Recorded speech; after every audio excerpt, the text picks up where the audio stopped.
Okay guys, i-differentiate natin yung laki ng itlog sa mga unang araw ng pangitlog ng crossbreed na manok na inalagaan ko ngayon. So ito yung mga naunang itlog o initlog ng mga manok na yun. So ayan, so nasa medium size to.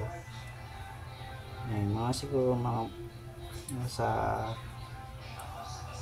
1 week na silang nangingitlog. So habang tumatagal, ayun, nakikita ko medyo lumalaki yung itlog nila. So ito yung bago. Ayan. Ayan. Ayan. Ito yung mga nauna. Diba? Lumalaki na.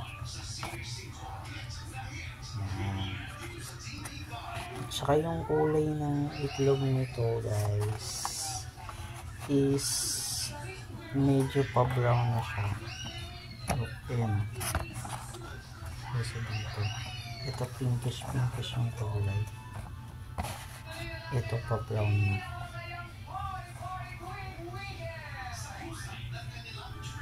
Ayan.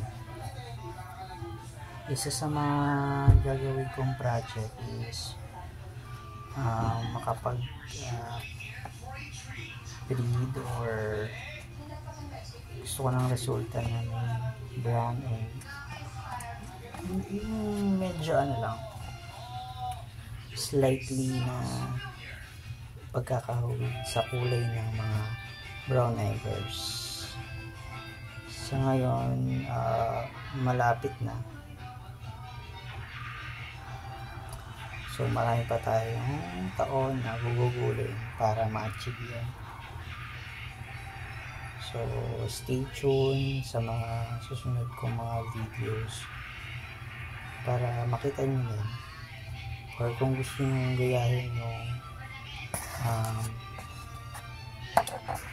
yung project na ginagawa ko. Yun lang.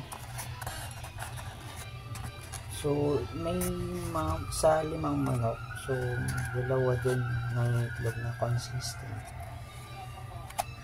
So wala pa silang palya. So i-reveal ko sa inyo kung anong mga cross yan.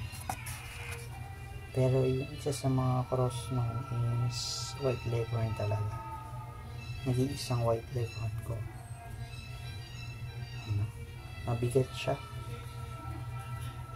Sa susunod pakita ko sa inyo kung gaano kabigat tong mga itlog na. So medium to large na egg. Naluto ko na yung iba dito.